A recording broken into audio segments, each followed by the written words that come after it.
احساس لري چې نن ډېره خوندور ورځ ده د ټول د افغانانو دپاره چې راټول شوي یو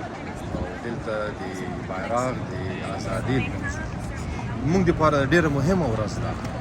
د ټول د افغانانو دپاره د ټول هر نړۍ کې د هر کونج کې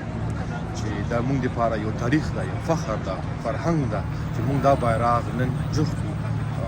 ویلمنځو موږ ډېر خوشحاله یو کاناډا حکومت نه چې موږ ته دا رقم محیط کې دا رقم کې موږ ته وخت راکړو او د زی راکړو چې موږ خپل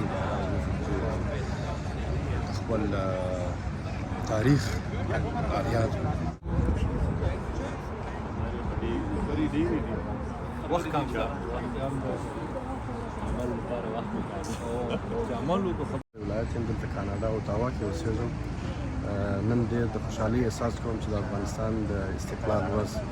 بیرغ مو دلته پورته کړي څه د وطن څخه لرې یو خو دا ویاړ به وساتو همیشه به کوشش کوو چې دا ورځ ولمانځو کاشکې ارمان مې دا و چې په وطن کې لمانځلی وای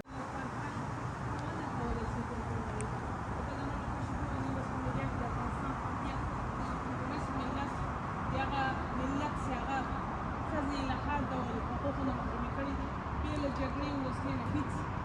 شناخت نه لري داسې وکړي ولې دیاسپورا او مسؤلیت پکې کوم دی چې مسؤلیت لا زیات راځي چې کله چې افغانستان یو متفاوت تصویر وړاندې کوي موږ هغه څه وړاندې ما خوش میشم که در حد توان در تسهیل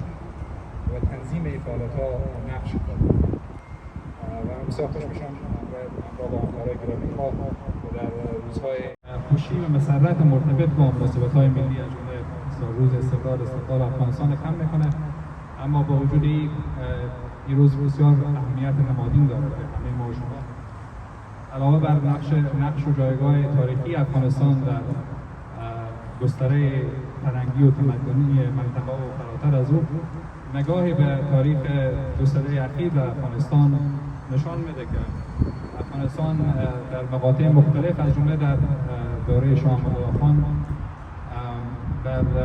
عرصه اصلاح طلبی و مدرن سازی از پیشگامان